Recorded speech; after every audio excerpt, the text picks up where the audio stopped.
Hello po, mga kababayan. Effective today, mga kababayan.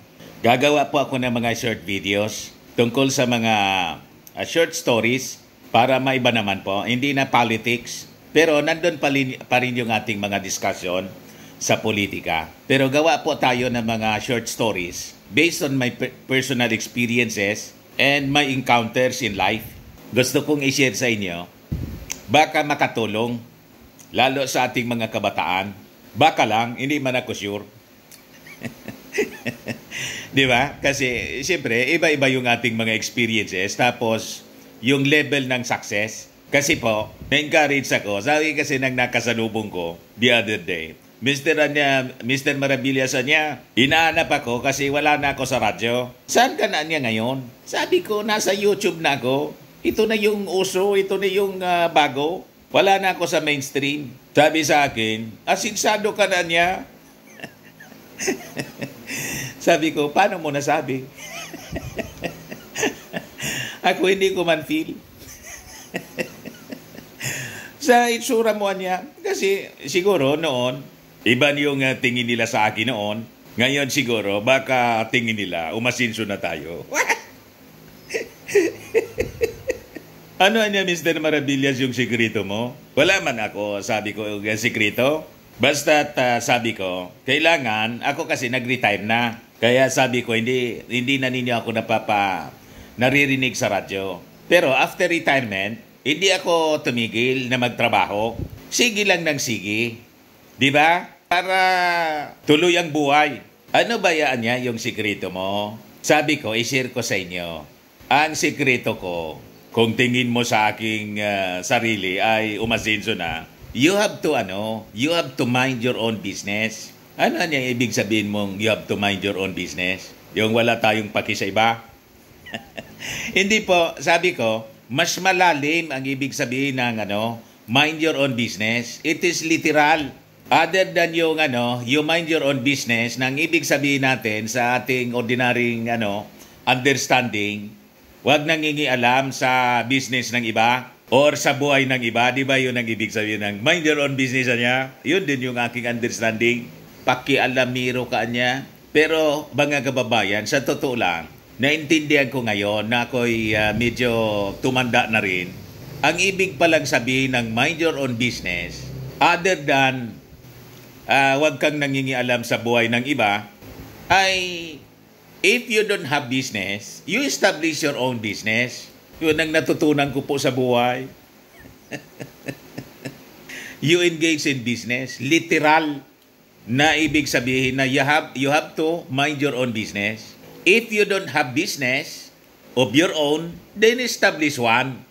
Yun ang simula. O, di ba pa? Kaya nga po ako, after ng retirement ko, nagtinda-tinda ako po. Online business. So I have my own business na inaasikaso. O di ba literal na mind your own business? Tama ka niya, Mr. Maravilla. Sabi ng kausap ko. Kaya ikako, nabago yung aking buhay. From being an employee to minding my own business. Then, nang mag-online business pa ako, tinda-tinda, hanggang ngayon nag-online business ako. Di ba? Nag-engage tayo sa traditional business. Kaya mayroon po kaming siyempre, prinomote ko na yung negosyo namin ni Kuya, yung anak ko po. Patingnan ninyo yung anak ko. Galing doon sa lumarga siya. Yung dalawa kong anak, lumarga papuntang, after graduation, lumarga papuntang, nag-OFW. Kaya OFW family din po ako. Si Kuya, lumarga pa Saudi.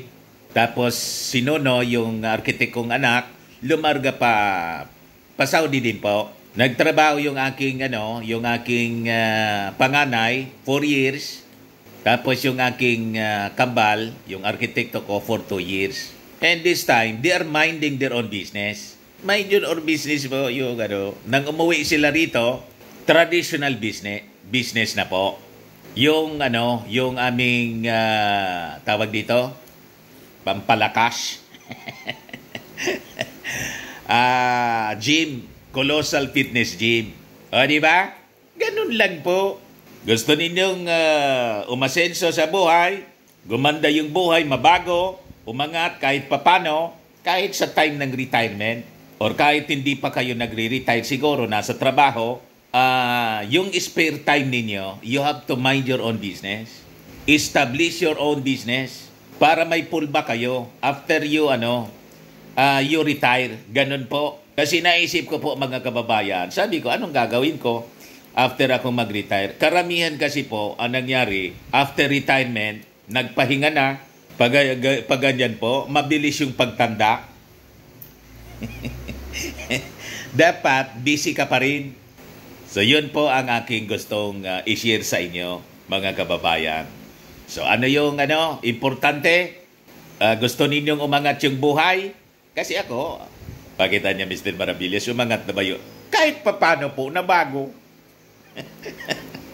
Magsisinungaling po ako sa inyo, mga kababayan, kung sasabihin ko, hindi na bago yung aking buhay after my retirement.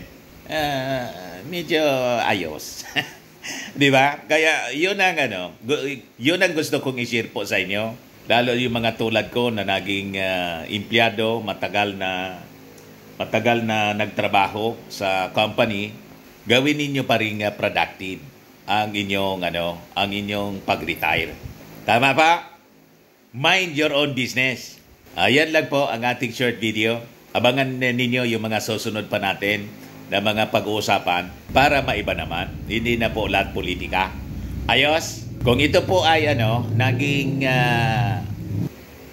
kung may natutunan kayo sa aking short video po, short presentation ngayon, at tingin ninyo makakatulong din itong experience ko sa iba, share ninyo. Di ba? Tandaan, mind your own business para umasinso sa buhay. Bye-bye po.